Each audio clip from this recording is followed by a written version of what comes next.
काला जादू। अपने बेटे ऋषु के माथे से टपकते हुए पसीने को देखकर सविता की हालत खराब हो गई। ऐसा आज पहली बार नहीं हुआ जब ऋषु नींद से घबरा कर जागा है। हाय मेरा बच्चा, न जाने किसकी नजर लग गई है तुझे। जब से मेरे बच्चे ने 10वीं के एग्जाम में स्कूल टॉप किया है तब से रोज बुरे बुरे सपने आने लगे हैं।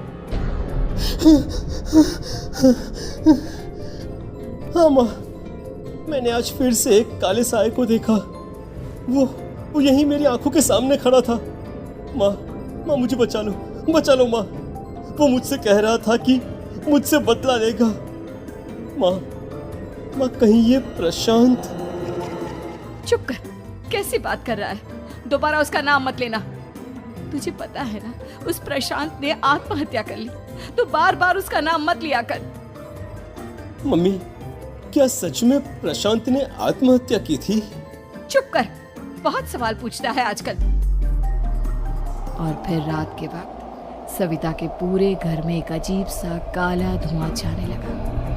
गहरी नींद में सोई सविता की जैसे ही आंख खुली उसका दम घुटने लगा।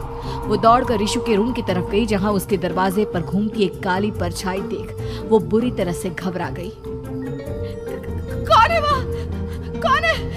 सामने आओ।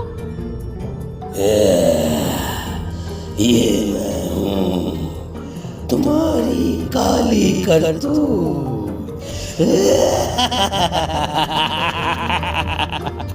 और अब मैं तुम्हारे बेटे को ले जाने आया हूँ। नहीं, मेरे बच्चे को छोड़ दो प्लीज। मेरे ऋषु को कुछ मत करना। वो परछाई ऋषु के कमरे में घुस जाती है। सविता भी उसके पीछे पीछे दौड़ कर जाती है और देखती है कि अब वो साया साफ नजर आ रहा था। वो सर से पैर तक खून में सना हुआ था और उसके शरीर के सारे अंग कटे फटे हैं। क्या चाहिए तुम्हें? तुम जो बोलोगे मैं करूंगी, लेकिन मेरे ऋषु को छोड़ दो। उस परछाई ने ऋषु को गर्दन से पकड़कर दीवार के सहारे हवा में उछाल दिया। ऋषु जोर जोर से चिल्लाने लगा। माँ बचाओ मुझे, बचा लो माँ। ये मुझे मार डालेगा। माँ मुझे बचा लो माँ। नहीं ऐसा मत करो। मुझे मार दो लेकिन मेरे बच्चे को छोड़ दो। मैं तुम्हारे आगे हाथ जोड़ती हूँ।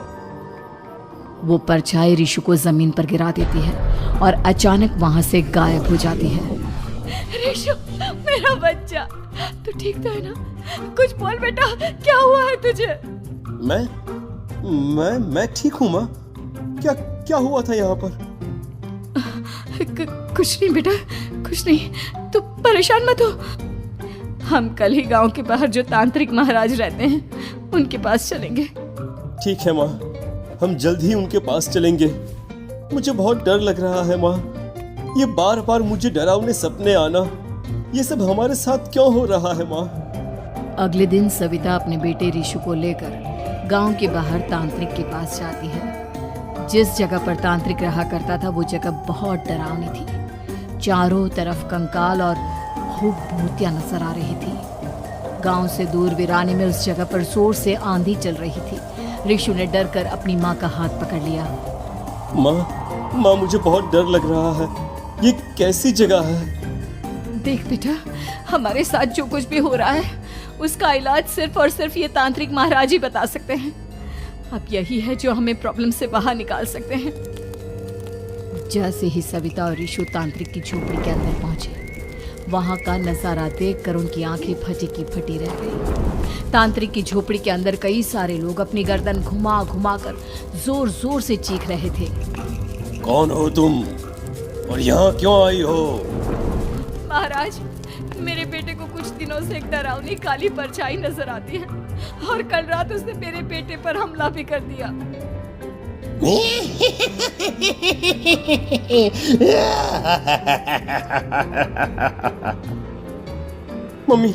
मम्मी हमें यहाँ से चलना चाहिए। ये जगह मुझे ठीक नहीं लगती। नहीं बेटा, ऐसा नहीं कहते। रुक जाओ, 2 मिनट के लिए रुक जाओ। क्या कहा? काली परछाई? तुम्हारे बेटे पर किसी काली परछाई ने हमला किया? हाँ महाराज, वो कह रही थी कि वो मेरे बेटे को कुछ कर देगी। कोई उपाय बताइए महाराज, मेरे बेटे के साथ कुछ गलत नहीं होना चाहिए। तुमने किसी दूसरे के साथ गलत किया है, तो तुम्हारे साथ भी गलत होकर ही रहेगा। तुमने किसी की जान ली है, किसी को मार डाला है तुमने। नहीं महाराज, मैंने ऐसा कुछ नहीं किया। मैंने किसी की जान नहीं ली। मुझे कोई उपाय बताइए। लगता है तुम इतनी आसानी से नहीं मानोगी। मैं तुम्हें अभी उस काली परछाई से मिलवा देता हूँ और वही सारा सच तुम्हारे सामने लेकर आएगा। सविता और ऋषु ने डर के मारे अपनी आंखें बंद कर ली। तभी अचानक तांत्रिक की झोपड़ी में अजीबोगरीब आवाजें गूंजने लगी। सविता और ऋषु बुरी तरह से कांप रहे थे। आंखें खोलो और अपने सामने देखो। क्या यही है वो जिससे तुम कल रात को मिली थी? बताओ मुझे। हाँ, इसने कल रात मेरे बेटे के ऊपर हमला किया था। ये उसी लड़के की भटकती हुई आत्मा है जिसे कुछ दिन पहले तुमने मार डाला था। मम्मी ये महाराज क्या कह रहे हैं?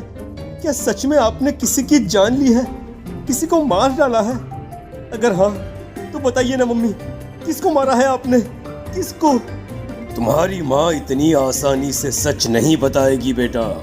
इसने एक बच्चे की जान ली है। कहीं उसका नाम प्रशांत तो नहीं महाराज? वो मेरा दोस्त है, मेरा मतलब मेरा पड़ोसी है। सही पहचाना। देखा सविता, तुम्हारा खुद का बेटा भी जानता है कि तुमने किसी के प्राणों की बलि चढ़ा दी और इसीलिए अब उसकी बुरी आत्मा तुम्हारे घर में भटकती है। मुझे माफ कर दीजिए महाराज, मुझसे बहुत बड़ी गलती हो गई। प्रशांत हमारे पड़ोसी का बेटा था। हर बार उसके नंबर मेरे बेटे से ज्यादा आते थे और इसलिए मैंने उसके कमरे के बाहर काला जादू किया था, पर मुझे नहीं पता था कि वो मर जाएगा।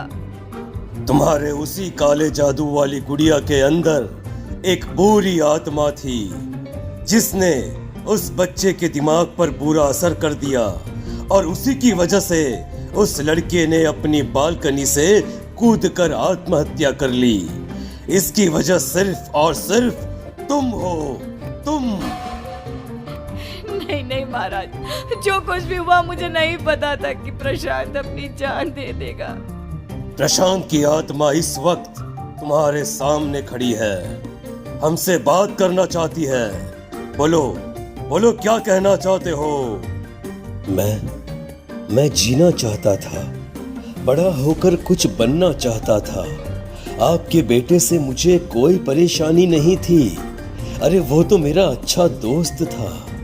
मुझे माफ कर दो बेटा, मुझसे बहुत बड़ी गलती हो गई, मुझे माफ कर दो। माफ करने से मुझे वापस जिंदगी नहीं मिल जाएगी। मेरे माँ बाप आज भी मेरे लिए रोते हैं। आपने मेरे साथ बहुत गलत किया है, बहुत गलत। और तभी अचानक प्रशांत की आत्मा वहां से गायब हो जाती है। सविता जोर जोर से रोने लगती है। सुन लिया तुमने? ये तुम्हारे अपने ही किए हुए पाप हैं जो इस तरह से तुम्हारे सामने आ रहे हैं। माँ, ये आपने अच्छा नहीं किया। सिर्फ 10th बोर्ड के एग्जाम में मैं टॉप कर पाऊं, इसलिए आपने मेरे दोस्त के ऊपर काला जादू कर दिया। नहीं मम्मी नहीं, अब हम कभी खुश नहीं रह पाएंगे, कभी नहीं। मेरे दोस्त की आत्मा को कभी शांति नहीं मिलेगी मम्मी, कभी नहीं। लेकिन मैंने जो कुछ भी किया सिर्फ तुम्हारे लिए किया।